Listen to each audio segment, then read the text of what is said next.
Hello. जिस case की news तुम अपने चैनल पे चला रही हो ना, उस केस का कातिल मैं ही हूँ। क्या तुम मुझसे बात करना चाहोगे? हाँ, एक मिनट, आप बस लाइन पे रहिए। मैंने आवाज से 2 बार उसके सर पर वार किया। आवाज सुनकर औरत भी जाग गई और मैंने उसे भी मारा और उसके साथ बलात्कार किया। मैं 3 घंटे तक उस घर में था। मैंने कपड़े बिखेरे, खाना फैलाया और पूरा घर तहस नहस कर दिया। और ये बेवकूफ पुलिस वाले मुझे छोड़ सोरी गैंग को ढूंढते रहे। तुम लोगों को क्या लगता है ये ऐसी निकम्मी पुलिस तुम लोगों की रक्षा करेगी?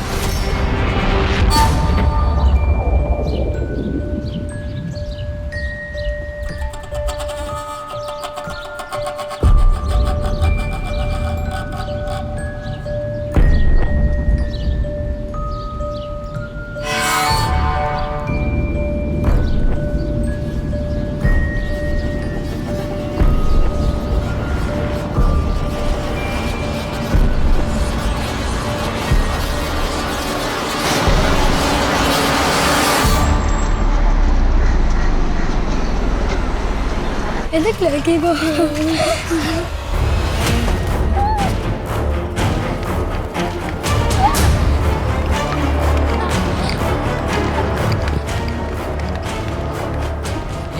वो लड़की को देख कैसे भाग रही थी।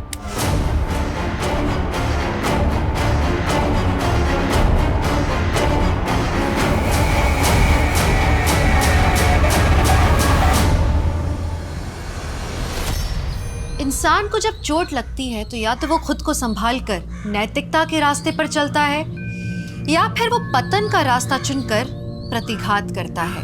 बदले की भावना और उस पर अमल करना किसी भी अच्छे नागरिक को अपराधी की श्रेणी में ले आता है। और कितना भी तर्क वितर्क कर लें, अपराध कभी भी सही नहीं हो सकता। नमस्कार, मैं हूँ दिव्यांका त्रिपाठी दहिया और मैं स्वागत करती हूँ आपका क्राइम पेट्रोल 70 के इस एपिसोड में, जो किसी को लगे घात की कहानी है जिसके प्रतिघात ने कई जिंदगियां ले ली।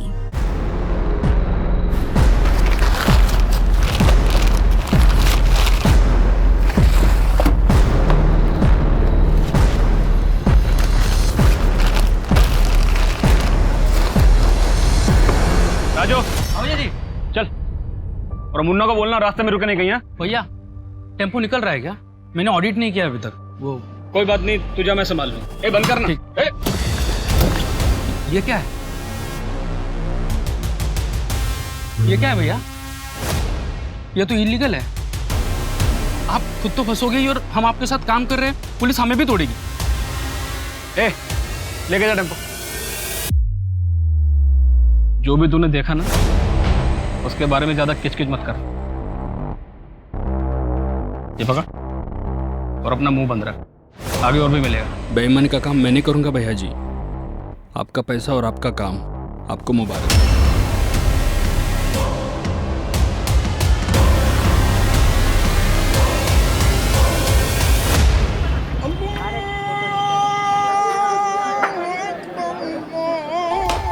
अरे वाह गीता बेटा,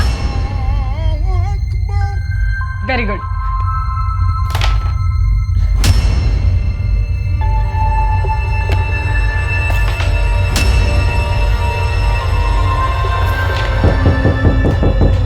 खेलो, मैं आती हूँ।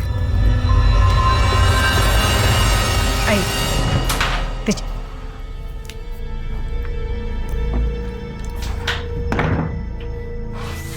क्या हुआ? कुछ नहीं। अरे क्या हुआ है, बताओगे? अरे वो माधव भैया कट्टे का गैर कानूनी काम करते हैं। मैंने अपने आंखों से देखा आज। फिर क्या, नौकरी छोड़ दी मैंने। अरे नौकरी छोड़ दोगे तो कैसे काम चलेगा? अरे सूरज का इलाज, हम पहले इतने कर्जे में हैं। अरे लेकिन ऐसी जगह काम करेंगे तो एक ना एक दिन मैं भी फंस जाऊंगा ना। मुझे सब कुछ पता है, तुम चिंता मत करो। और वैसे भी सिर्फ नौकरी के भरोसे सूरज का इलाज नहीं हो पाएगा, मुझे अलग से कुछ इंतजाम करना पड़ेगा। लेकिन कैसे? चाहे जो कुछ करना पड़े, लेकिन मैं इलाज के पैसे लाऊंगा जरूर। और तुम देखना, अपना सूरज फिर से फुटबॉल खेलेगा। ये सूरज, ये देख मैं तेरे लिए क्या लाया, एक नई टी शर्ट। और पता है इस पे फुटबॉल भी लिखा है। कैसी है? पहन के दिखा। यस, दिखा मम्मी को, कैसा लग रहा है? अरे वाह मेरा सूरज।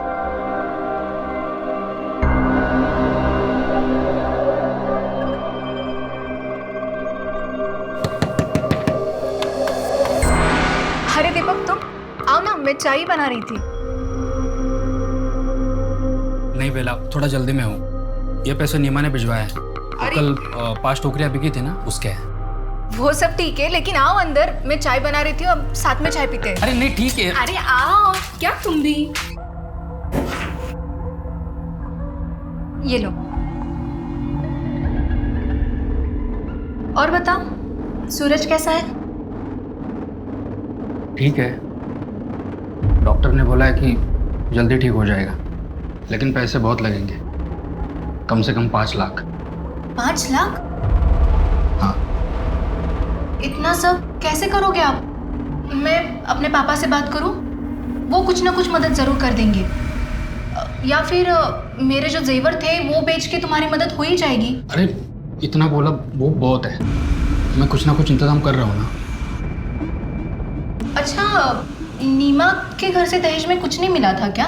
मतलब अगर जेवर वगैरह होंगे तो वो बेच दो ना, उतनी ही मदद हो जाएगी। बेला, मैं निकलता हूँ। वो क्या है ना, घर पे सब लोग इंतजार कर रहे होंगे। अरे लेकिन चाय तो खत्म कर लो। सुनो दीपक। अरे दीपक, आते रहना। राशन का 2000, दवाइयों का 4.5, 6.5। अच्छा, चाय बना दूं आपके लिए? अरे नहीं, वो बेला के यहाँ से पी के आया मैं। अच्छा सुनो ना, वो 2000 रुपया था ना मेरे पास, उसमें से 1000 रुपये मैंने गायत्री काकी को दे दिए। उनके पास खाने के भी पैसे नहीं थे। कोई बात नहीं, किसी की मदद करना अच्छी बात होती। अच्छा क्या? मामा जल्दी आइए। सूरज क्या हुआ? सूरज अरे इसकी तबीयत खराब हो गई, इसको हॉस्पिटल लेके जाना पड़ेगा। गीता सुन, तू बेला आंटी के पास चली जा, ठीक है? मैं उनको फोन कर दूंगी, और सीधा वहीं जाना, इधर उधर मत जाना बेटा।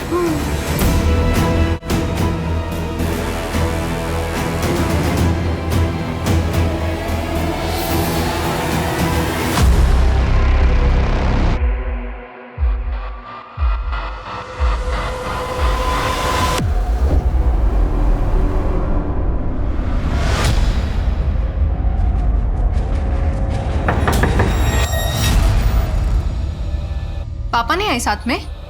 वो सूरज को लेके अस्पताल गए हैं। अच्छा, आओ अंदर। खाना खाया तुमने? थोड़ा सा।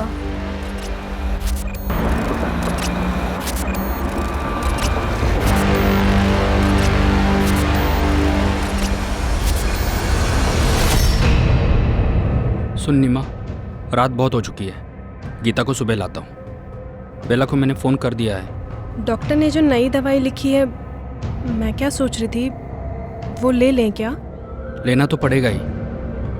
कल मैं माजी के पास चला जाता हूँ, हो सकता है कुछ और मदद कर दे। अच्छा, आप एक बार माधव भैया से बात करके देखो ना।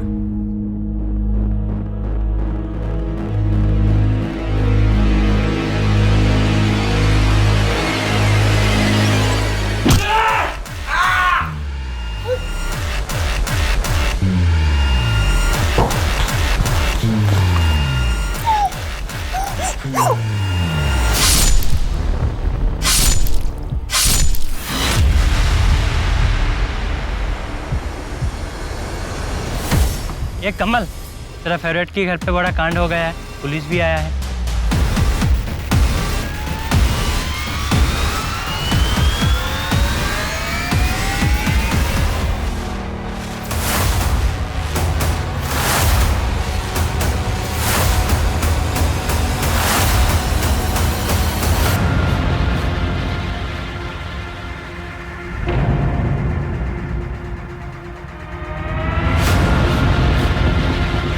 लगता है किसी भारी चीज से इसके सर पे वार किया गया। बहुत ही बेदर्दी से मारा गया है। शायद इससे।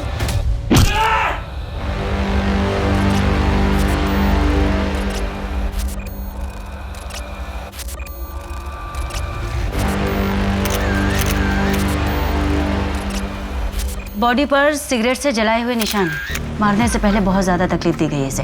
लगता है कोई इनसे बहुत नाराज था। पर किससे मैम? दीपक से या नीमा से?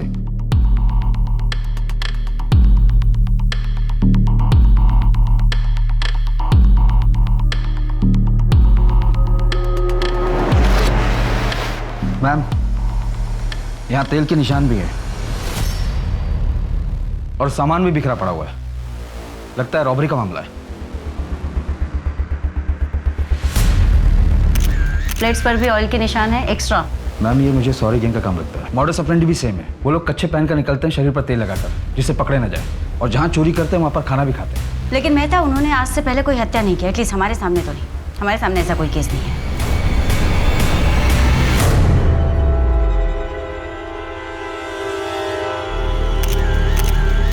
गोल्ड चेन, एस का लॉकेट भी है। अगर इस घर में रॉबरी हुई है तो फिर इतनी भारी गोल्ड की चेन यहाँ कैसे छोड़ सकते हैं? मैम ये देखिए, ऐसा लग रहा है कि 2 दीवार पर फोटो फ्रेम है, जिसे अभी भी निकाला गया है। फैमिली फोटो, बच्चे भी हैं। एक बेटा और बेटी है, सूरज और गीता। पड़ोसी ने बताया कि सूरज की तबीयत काफ़ी ख़राब हो गई थी, इसलिए कल रात उसे हॉस्पिटल लेकर गए और गीता को नीमा की सहेली बेला के घर भेजा गया। तो सूरज इस वक्त कहाँ है? एस फॉर सूरज, ऐसा हो सकता है कि नीमा ने अपने बेटे के लिए चैन बनवाई हो, या उसका नाम का लॉकेट वो खुद पहन रही हो। मैडम जी, यहाँ कुछ है। इस बोरी पर खून लगा हुआ है। बोलो।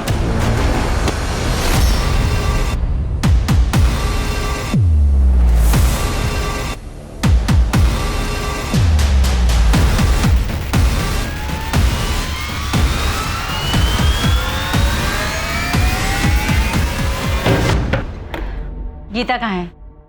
हाँ? गीता कहाँ है? अंदर सो रही है। गीता? गीता?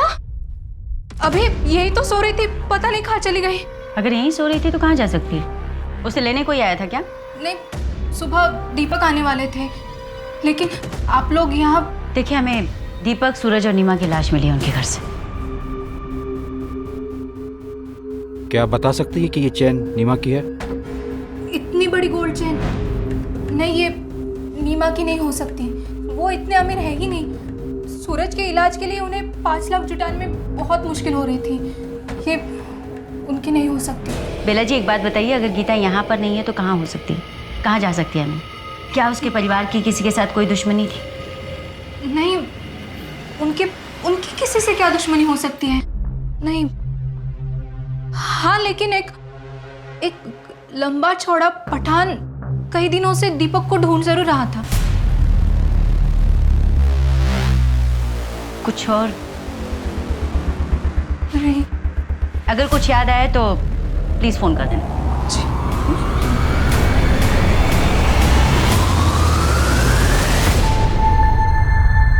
अरे यार नीमा, बहुत देर हो गई, कम से कम 1 कप चाय तो पिला दे। बस ये हाथ का काम समेट लूं, फिर बनाती हूँ। अरे तुम लोग अपना काम चालू रखो, मैं चाय बना देता हूँ। हाँ। यार नीमा, तुझे एक बात बोलूं, तू बड़ी खुशनसीब है कि तुझे दीपक जैसे पति मिले। अरे मतलब मेहमानों के बारे में जो इतना सोचता है, वो तो अपनी बीवी को पलकों पर ही बिठा कर रखता होगा ना।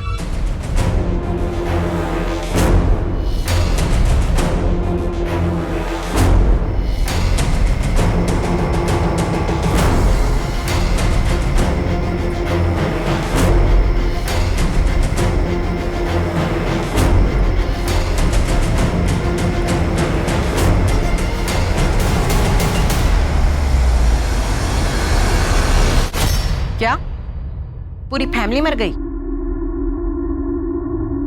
ठीक है, तो तुम अभी इतना बौखलाओ मत। मर्डर हुआ है तो पुलिस तो आएगी ही ना। ऐसा करो, तुम अंडरग्राउंड हो जाओ और तब तक इस शहर में मत आना जब तक हम ना बुलाएं। किसी काम के नहीं है मुस्तंडे, पैसा डुबा के ही मानेंगे। मैम, लोकल ज्वेलर से पता चला है कि वो केरला का डिजाइन। केरला पुलिस को फोटो भी भेज दी है। चैन बहुत ही महंगी है। अगर हमें कहीं से ये पता चल जाए कि वो चैन किसकी है तो शायद हमें कोई लीड मिले। प्रदीप, जिस तरीके से बॉडीज को प्लेस किया गया था उससे कोई पर्सनल एंगल लगता है। दीपक का सर पानी के अंदर, नीमा की बॉडी इतनी एक्सपोज्ड, ऐसे लगता है जैसे कोई खुन्नस खाया हुआ था। उन्हें देखना ही नहीं चाहता था।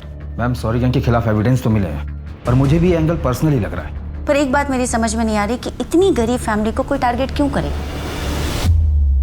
सूर्य गैंग का कुछ और पता चला?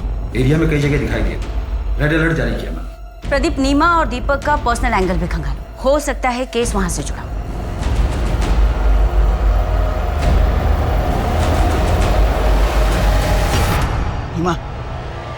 मेरी बात सुनना। मैं तू क्यों अपनी जिंदगी खराब करने पर तुली हुई है? अपने निकम्मे पति और बच्चे की बीमारी के बोझ तले अपनी जवानी मत गला नीमा। अरे छोड़ ये सब झमेला और भाग चल मेरे साथ। मैं तुझे कोई तकलीफ नहीं होने। हिम्मत भी कैसे हुई मुझे ये सब बोलने की? ना तो मेरा पति निकम्मा है और ना ही मेरा बेटा मुझ पर बोझ है। वो जगह तू अपनी फैमिली पे, समझा ना? मेरे पति और मेरे बेटे से मैं बहुत प्यार करती हूँ। दोबारा से मुझे ये सब बातें बोली ना तो पुलिस में शिकायत कर दूंगी तेरी, और मोहल्ले में भी जीना दुश्वार कर दूंगी तेरा मैं।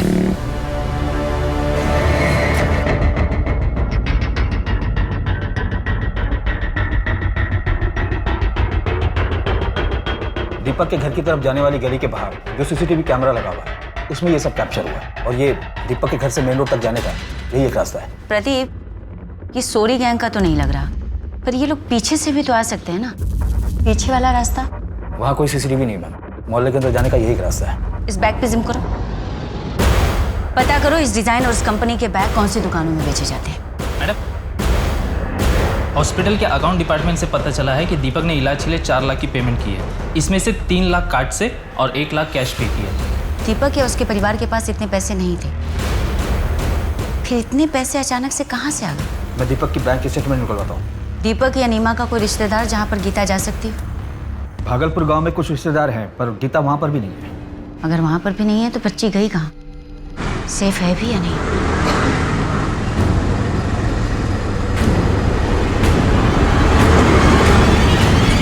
मैंने दीपक के बैंक स्टेटमेंट को चेक किया, उससे क्लियर पता चलता है कि उसने हॉस्पिटल को 3 लाख रुपए कार्ड से पे किए थे, और ये पैसे किसी वैष्णवी ने उसके अकाउंट में ट्रांसफर किए थे। वैष्णवी? कौन है ये वैष्णवी?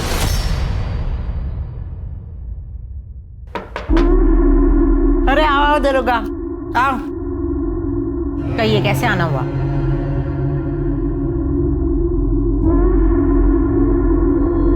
आपने दीपक को 3 लाख रुपए दिए थे। अब क्या करूं दरोगा बाबू, भलाई का काम ही नसीब में आया है। वक्त जरूरत पड़ने पर लोगों की मदद कर देती हूँ, और दीपक को भी 3 लाख रुपए मैंने ही दिए थे, पर सब कुछ कानून के हिसाब से। वो क्या बोलते हैं उसको, बैंक ट्रांसफर। और जब वो पैसे नहीं लौटा पाया तो आपने वसूली के लिए किसी को भेजा था? आफ्ताब को भेजा था।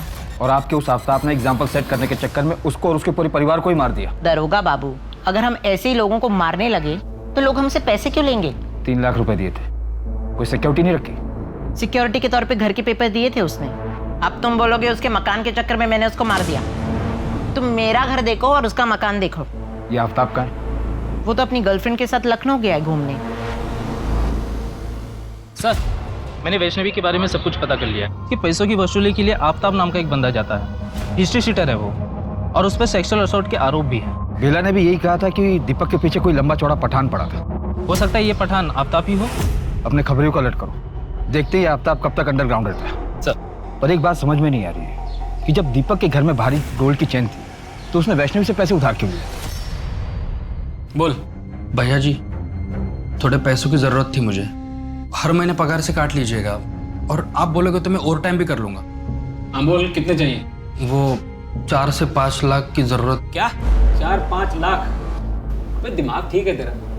10-20 हज़ार की बात होती तो मैं सोचता भी। कुछ भी बोल रहा है? 4-5 लाख। चल जा अपना काम कर। 4-5 लाख? नहीं, तू चीटर है। मैंने चीटिंग नहीं की है सूरज। अरे मेरी रानी है यही नहीं गई है। चीटिंग कर रही है तू, चीटर। क्यों शोर पापा मचा? देखो, तू पहले तू चीटर है। सुनो मेरी बात। अरे चुप रहो। अब मैं तुमको सिखाऊंगा बिना चीटिंग के कैसे जीतते हैं।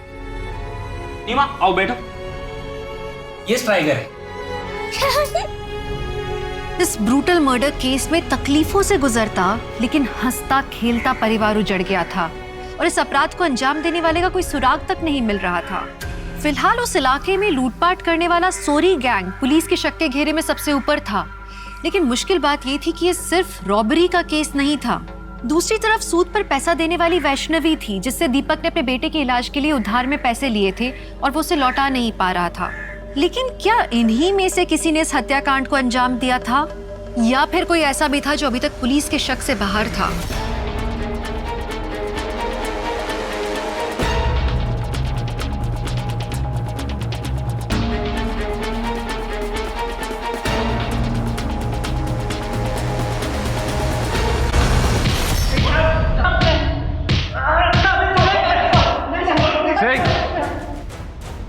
सच सच बता दो वरना और बुरा हाल करेंगे तुम लोगों का। सर कहा तो उस रात हमने उसी इलाके में चोरी की थी सर, लेकिन मर्डर वाली जगह पे हमारा ग्रुप चोरी करने नहीं गया था। हमने जहाँ चोरी की थी वो घर कई दिनों से बंद पड़ा था सर। सर सच बोल रहे हैं साहब। चोरी करते करते मर्डर भी करने लगे तुम लोग।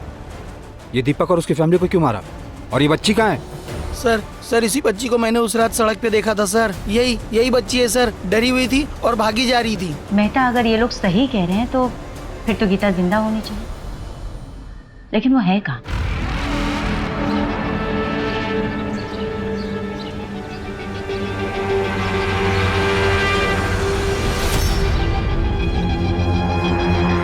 अकेले हो यहाँ?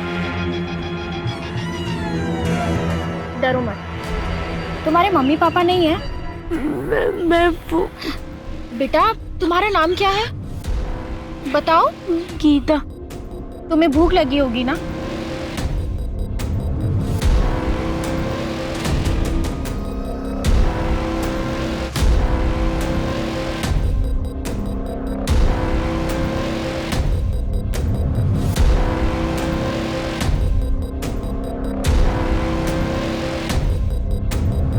बच्चे को जानते हो आप? अरे ये तो वही है ना, दूसरे वाली गली में रहती है। सुना है इसकी माँ का मोहल्ले में किसी लड़के के साथ लफड़ा था। किसके साथ? वो तो नहीं पता। कुछ तो बताओ यार, कहाँ जाती है कहाँ आती है? अरे मैंने सुना था तो बता दिया, बाकी आप मोहल्ले में जाके पूछ लीजिए किसी भी। हाँ मुन्ना बोल। मैडम पता चला है कि दीपक अपनी नौकरी से खुश नहीं था क्योंकि उसका चक्कर पड़ोस को किसी लड़के के साथ चल रहा था। मुन्ना, तुम ये रोज रोज नई नई कहानियां मत सुनाओ। कोई सॉलिड एविडेंस और जानकारी हो तो बताओ। मैडम मुझे थोड़ा टाइम दो, मैं उस लड़की की पूरी कुंडली निकाल कर आपके सामने रख दूंगा। काम काज में ठीक था दीपक, पर सच तो यह है कि वो अपनी सैलरी से खुश नहीं था। अपने बेटे की बीमारी की वजह से उसकी पैसों की ज़रूरत थी भी बहुत ज़्यादा। अब सर मुझे भी अपना धंधा रन करना है, किसी एक की सैलरी तो बढ़ा नहीं सकता, बाकी लोगों को भी जवाब देना पड़ता। उसका यहाँ पर किसी के साथ कोई पंगा था? नहीं, ऐसा कभी कुछ सुना तो नहीं, पर हाँ सर कुछ पता लगेगा तो आपको ज़रूर बताऊँगा। ठीक है। पोस्टमार्टम रिपोर्ट के हिसाब से दीपक के सर पर किसी भारी चीज से वार करने की वजह से उसकी मौत हुई, लेकिन उसकी बॉडी पर स्ट्रगल के कोई भी निशान नहीं। जबकि नीमा ने मरने से पहले बहुत स्ट्रगल किया, उसका रेप भी हुआ, वो भी मारने के बाद, यानी कि नेक्रोफिलिया। मतलब ये केस नीमा से कनेक्टेड है। शायद दीपक और सूरज कोलैटरल डैमेज थे। ऐसा भी हो सकता है कि कोई दीपक से नाराज हो, उससे बदला लेने का ये उसका तरीका, क्योंकि रिपोर्ट के हिसाब से पहले दीपक पर वार, फिर नीमा को मारा गया, फिर उसका रेप। नीमा और सूरज की मौत का टाइमिंग ऑलमोस्ट सेम है।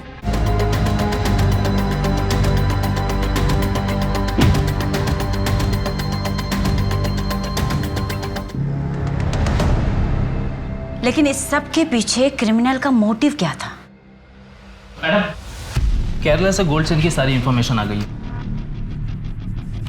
वो गोल्ड चेन दरअसल में मुनी जमानी माला कहलाता है और ये स्पेसिफिक डिजाइन खोजी कोड़े में बनाई जाती है और खोजी कोड़े के जिस ज्वेलर ने बनाई थी उसी का इनिशियल एस उस पर था। यानी कि वो एस सूरज के लिए नहीं था। कुछ बताया उसने कि वो माला उसने किसके लिए बनाई थी? पिछले साल ही उसकी मौत हो गई थी, तब से वहाँ ऐसा कोई गहना नहीं बनाया गया।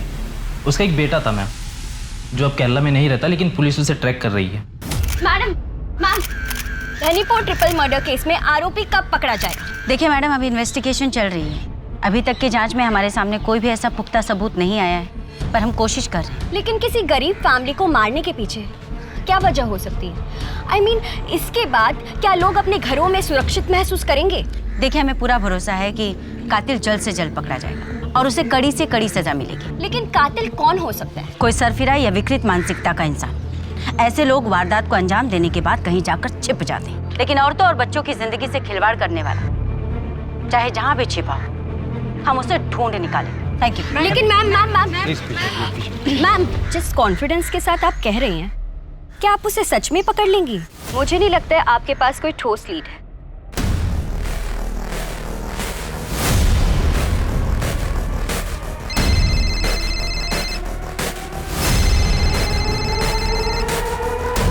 हेलो, जिस केस की न्यूज़ तुम अपने चैनल पे चला रही हो ना, उस केस का कातिल मैं ही हूँ।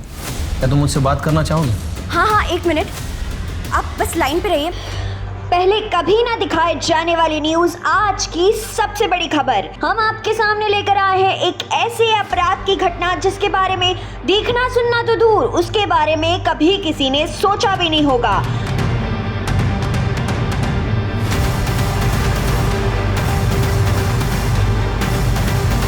मैम, आपने न्यूज़ देखा? नहीं, क्यों, क्या हुआ? मैंने वास से 2 बार उसके सर पर वार किया। वही वास जो उनके घर को बहुत खूबसूरत बना रहा था। फिर वो बेसुध होकर बिस्तर से गिर गया। आवाज़ सुनकर औरत भी जाग गई और मैंने उसे भी मारा। उसके आदमी को मारने के बाद मैंने उस औरत को खींचा और उसके साथ बलात्कार किया। उनके लड़के को मारने का मेरा कोई इरादा नहीं था, लेकिन वो जाग गया और माँ से पानी मांगने लगा। मैंने उससे कहा वापस सो जा, लेकिन वो मुझसे ही पूछने लगा कि तुम कौन हो, और मम्मी चोर, घर में चोर घुसा है, ऐसे चिल्लाने लगा। तो मैंने उसे बिस्तर के बगल में रखी ईंट से मार दिया। मैं 3 घंटे तक उस घर में था। मैंने कपड़े बिखेरे, खाना फैलाया और पूरा घर तहस नहस कर दिया। और ये बेवकूफ़ पुलिस वाले मुझे छोड़ सोरी गैंग को ढूंढते रहे, जबकि मैं खुला घूम रहा था। तुम लोगों को क्या लगता है ये ऐसी निकम्मी पुलिस तुम लोगों की रक्षा करेगी? आपका नाम क्या है? नाम में क्या रखा है, मैं आप लोगों को बता रहा हूँ, ये निकम्मे पुलिस वाले मुझे कभी नहीं पकड़ पाएंगे, क्योंकि वो मुझ तक कभी पहुँच ही नहीं सकते।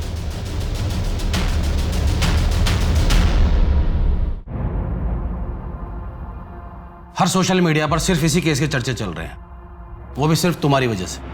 तुम्हें पता है इस केस को लेकर मुझ पर कितना प्रेशर है? आधी रात को उठकर आना पड़ा है मुझे यहाँ। इस तरह से सोल्व करेंगे आप इस केस को? मिस गायत्री, 1 हफ्ते का टाइम है आपके पास, वरना अपने ट्रांसफर की तैयारी कर लीजिए। Okay sir, thank you. आपको वो वीडियो कहाँ से मिला पूजा जी? वीडियो वो तो मुझे एक रिलायबल सोर्स से मिला था। अगर उस वीडियो के फुटेजेस में कोई भी छेड़छाड़ या टेम्परिंग की गई होगी तो उस कातिल के पकड़े जाने के बाद में आप भी नहीं बचेंगे।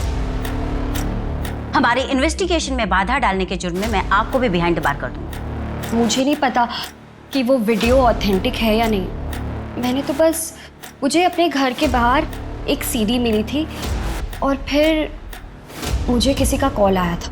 आपके सेंसलेस जर्नलिज्म के कारण लोगों में कितनी दहशत भर गई है उस हत्याकांड को लेकर, लेकिन आप लोग सिर्फ और सिर्फ अपने टीआरपी के बारे में सोचो। मेहता, सीडी इन से लेकर टेक्निकल टीम को भेज। वो सर, डैड सिर्फ अपने रॉयल और स्पेशल कस्टमर्स के लिए ऑर्डर पर ज्वेलरी बनाते। क्या ये चेन आपके यहाँ बनाई गई थी? सीरियल नंबर बताइए ना सर। जहाँ पे एस मार्क होगा ना सर, उसके नीचे देखिए ना। हाँ, R19/431। ओके सर, एक मिनट। ये चेन ना अलीगढ़ से शाजिया फरहान के ऑर्डर पे बनाई गई थी। रिकॉर्ड में पूरा एड्रेस और नंबर है, मैं आपको मैसेज करता हूँ सर। क्या ये चेन शाजिया की है? ये चेन तो शाजिया का ही है, पर आपको कहाँ से मिला? शाजिया कहाँ है? शाजिया अब नहीं रही। 15 दिन पहले ही उसकी हार्ट अटैक से मौत हो गई।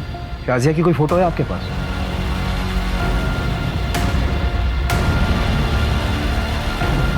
काफ़ी ज्वेलरी के साथ उसे हमने दफन किया था। शाजिया के साथ ये बच्चा कौन है? ये हमारा नवाज है, शाजिया का बेटा। चैन की मिस्ट्री को सॉल्व करना पड़ेगा। एक काम करो मेहता, कोर्ट से ऑर्डर निकलवाओ, इस ताजिया की बॉडी को निकलवाते हैं, एग्जामिन करते हैं। मैम, मुन्ना का फोन भी आया था। उसने बताया कि नीमा के मोहल्ले में एक लड़का रहता है कमल, वो नीमा को पसंद करता था। ले आओ उसे भी।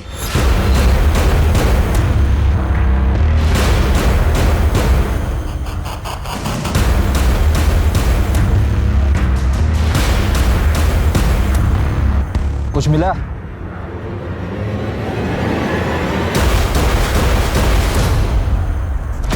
डेड बॉडी पर एक भी ज्वेलरी नहीं है। बॉडी को पोस्टमार्टम के लिए भेजो। साहब, मैं सच्ची कह रहा हूँ साहब। उस रात में अपनी चचेरी बहन की शादी में गया था साहब। आप चाहे तो रिश्तेदारों से भी पूछ सकते हैं, पूरी रात वही था। तेरी चचेरी बहन का एड्रेस दे। मैम, कमल ने बताया कि वो उस रात अपनी चचेरी बहन की शादी में गया हुआ। हमने चेक किया और मुन्ना का कहना है कि कमल का प्यार एक तरफा था, नीमा की तरफ से कुछ नहीं था। तुमने ये साजिया फरहान की फाइल पढ़ी मेहता? इसके साथ भी नेक्रोफिलिया हुआ था जैसे नीमा के साथ, और साजिया के साथ तो उसकी डेड बॉडी को कब्र से बाहर निकालकर बलात्कार किया गया।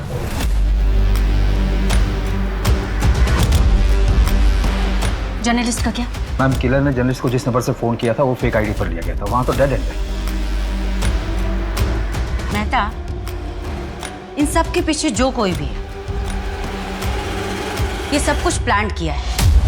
वो ऑयल स्टैंड्स का प्लान करना, खाना जानबूझकर छोड़ना, नीमा के अफेयर वाली बात, दीपक के ऑफिस की प्रॉब्लम वाली बात, ये सब कुछ डेड एंड पर जाकर ठहर जाती। इसका मतलब इस केस के इन्वेस्टिगेशन को शुरू से ही गुमराह किया गया।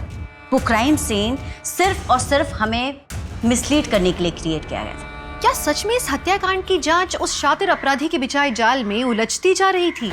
इन्वेस्टिगेशन में ये इशारा जरूर मिल रहा था बार बार कि जुर्म करने वाला एक नेक्रोफिलियक है।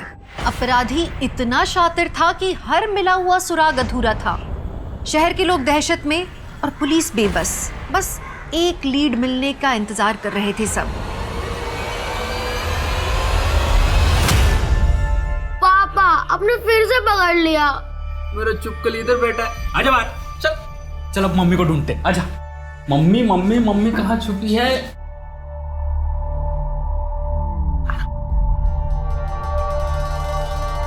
ये पकड़ लिया।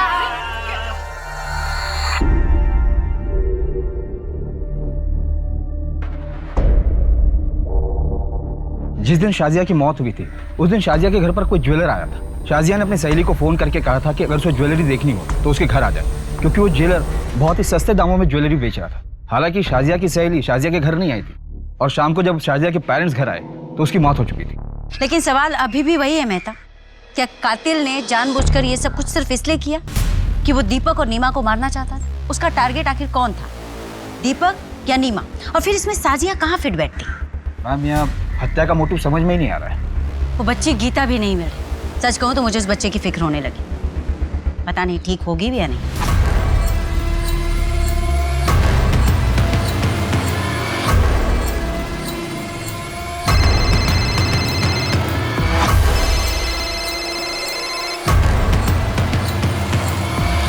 हेलो, ठीक है वनिता।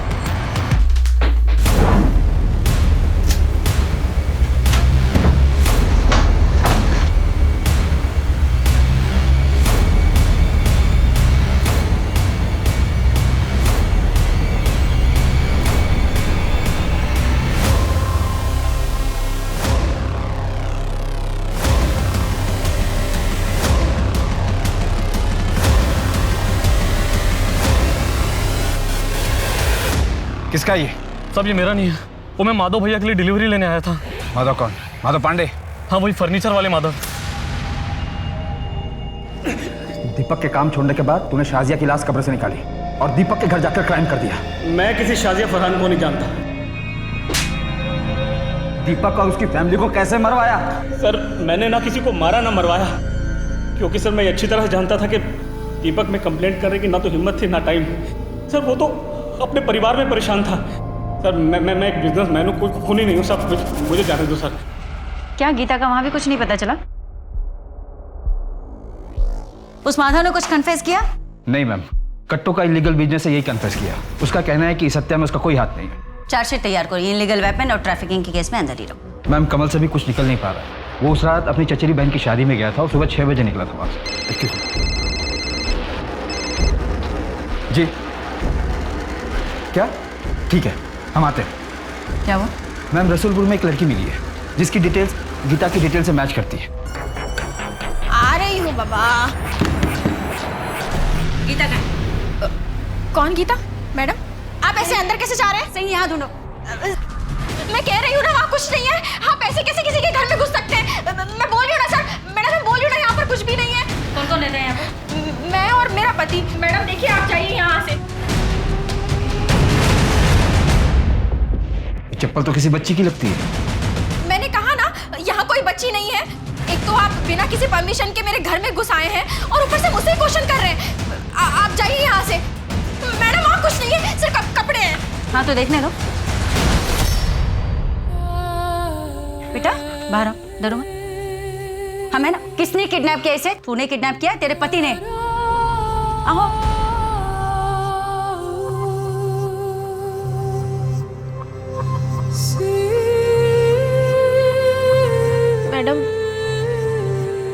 मेरा कोई बच्चा नहीं है, मैं माँ नहीं बन सकती। इसलिए जब मैंने गीता को देखा तो मेरा मन नहीं माना और मैं अपने साथ अपने घर ले आई। हमारे पास बहुत पैसा है, लेकिन मेरा पति शराबी है, इसलिए मैंने गीता के बारे में अब तक उन्हें कुछ नहीं बताया। पता नहीं गीता किसी भी आदमी को देखती है तो ऐसे डर जाती है कि अलमारी में जाके छुप जाती है।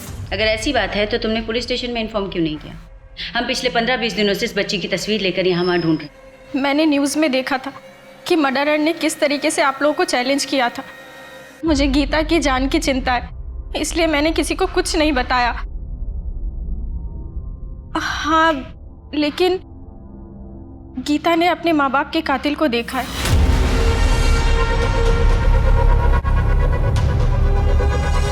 गीता बेटा, डरो मत, याद करो और बताओ उस रात क्या हुआ था, क्या देखा था तुमने?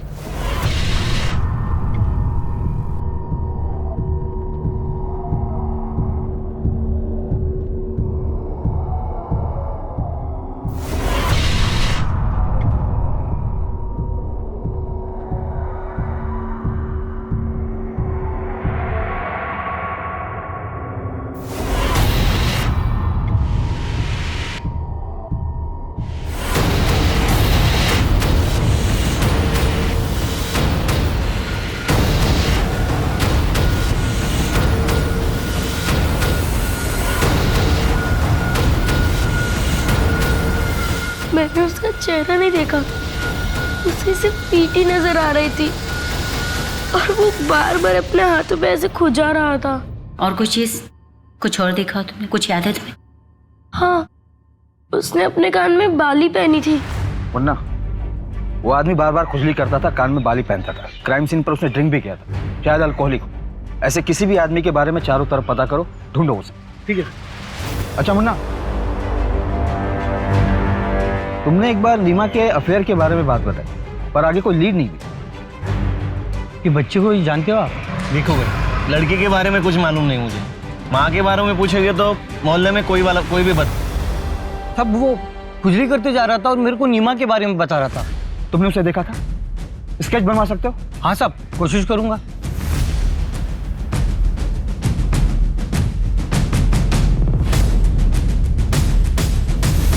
मर्डर के दूसरे दिन ही वो हमारी आंखों के सामने था, हमें मिसलीड करता रहा और हम उसे नहीं पहचान पाए।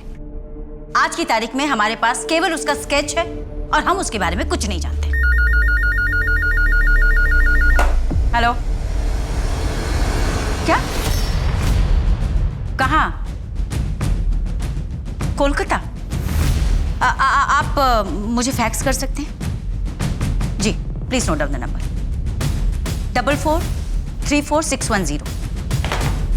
कोलकाता में भी आज से 2 साल पहले नेक्रोफेलिया का केस हुआ था, वहां भी विक्टिम का बेटा गायब। मैडम, कोलकाता पुलिस हेडक्वार्टर से फैक्स आया है। विक्टिम का नाम मौसमी। उसे मारने के 2 दिन बाद तक उसकी डेड बॉडी के साथ बलात्कार किया गया था। उसके बाद उसकी बॉडी एक फैक्ट्री के शेड में बरामद हुई। उसका 12 साल का बेटा था। आखिरी बार वो खुर्जा में देखा गया। इस मामले में भी सस्पेक्ट एक साड़ी बेचने वाला था जो अक्सर मौसमी से मिलने आया करता था, क्योंकि मौसमी को नई डिजाइन की साड़ियों का शौक था और वो उसकी कमजोरी थी।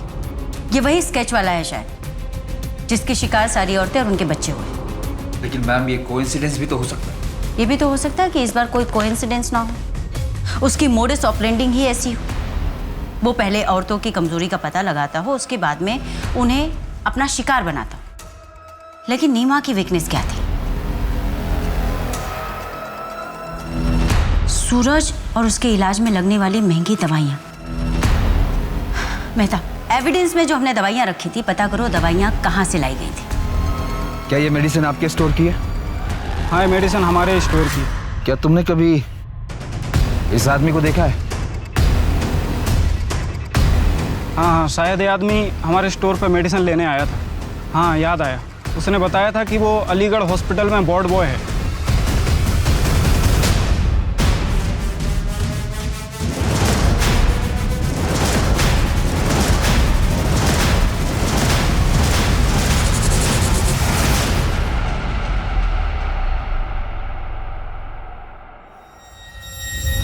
अरे सूरज, सूरज, मना किया ना तुझे, कभी सुनता नहीं है मेरी बात।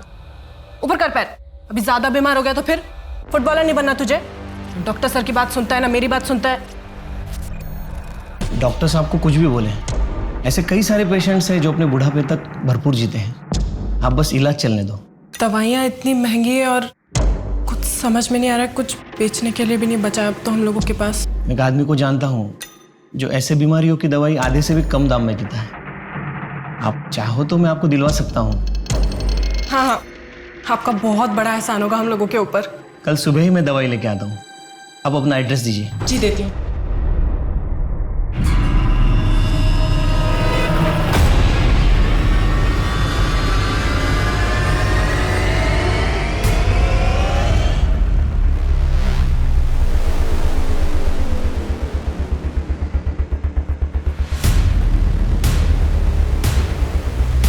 चेक करो।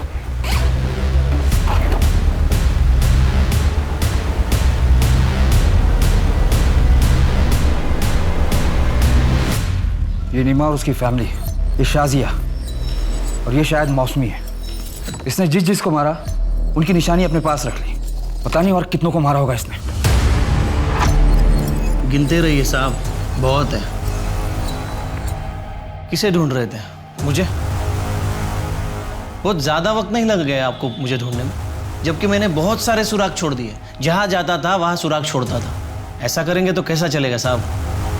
नहीं नहीं नहीं नहीं, मारोगे तो कुछ भी नहीं बताऊंगा, ऐसे सब कुछ बता दूंगा। कैमरा में देख के बोलना है या फिर आपको देख के? तू ऑन कैमरा मार खाएगा या ऑफ कैमरा? मैडम ये मत समझना कि आप लोगों ने मुझे पकड़ा है। मैंने खुद पुलिस को ये चांस दिया कि वो मुझे ढूंढ ले।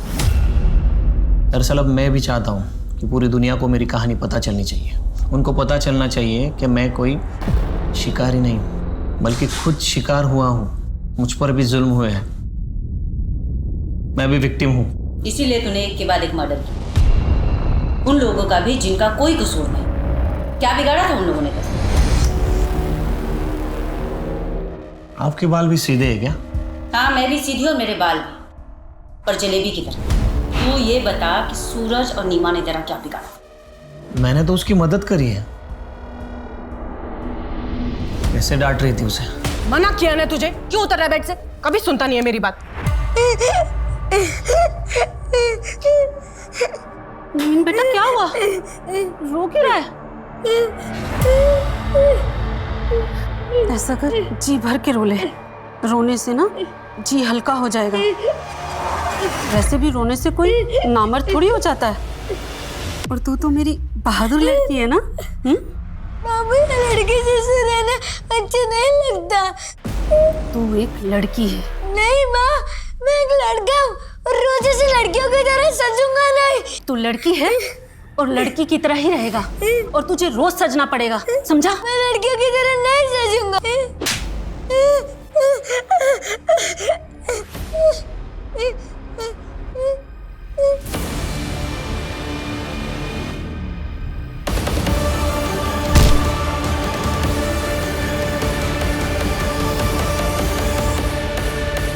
बहुत सुन ली तेरी कहानी, अब ये बता कि ये सब तूने क्यों किया? कोई अपने बच्चों को डांटे, उन पर अपना हक जमाए, उनको तकलीफ दे, मुझसे बर्दाश्त नहीं होता। और मैडम, ये सभी औरतें वही कर रही थी। मैंने उन्हीं औरतों को मारा जिनके बाल सीधे थे, और उन सभी औरतों के बालों में से मुझे वही खुशबू आती थी जो मेरी माँ के बालों में से आती थी। मुझे जितना तुझ पर गुस्सा आ रहा है ना, उससे कहीं ज्यादा तरस आ रहा है। जिस माँ की जातियों और परवरिश की तू बात कर रहा है ना, तू बिल्कुल उसके जैसा बन गया। मैं कोर्ट से रिक्वेस्ट करूंगी कि तुझे ऐसी कड़ी से कड़ी सजा मिले ना कि दूसरा कोई तुझ जैसा ना बने। नवीन पूरी दुनिया को ये बताना चाहता था कि उसके साथ कितना अन्याय हुआ था। उसे ये लगता था कि वो शिकारी नहीं, वो खुद शिकार है। जबकि सच्चाई ये है कि एक मानसिक आघात ने उसे नेक्रोफिलियाक बना दिया था। उसने जो किया था वो कोई मामूली अपराध नहीं था। महिलाओं के प्रति भारी नफरत ने उसे अंधा बना दिया था और प्रतिघात में वो मासूम औरतों पर हमला करता था। अपने ऊपर हुए घात से उबरकर सही दिशा में बढ़ना ही इंसानियत है। यही फर्क है एक अच्छे नागरिक और एक अपराधी के बीच में। आप अपनी हर प्रतिक्रिया में नैतिकता को याद रखें। इस आशा के साथ मैं दिव्यांका त्रिपाठी दयाब लेती हूँ आपसे विदा। फिर मिलूंगी एक नई सच्ची कहानी के साथ। आप देखते रहें क्राइम पेट्रोल सतर्क। जय हिंद।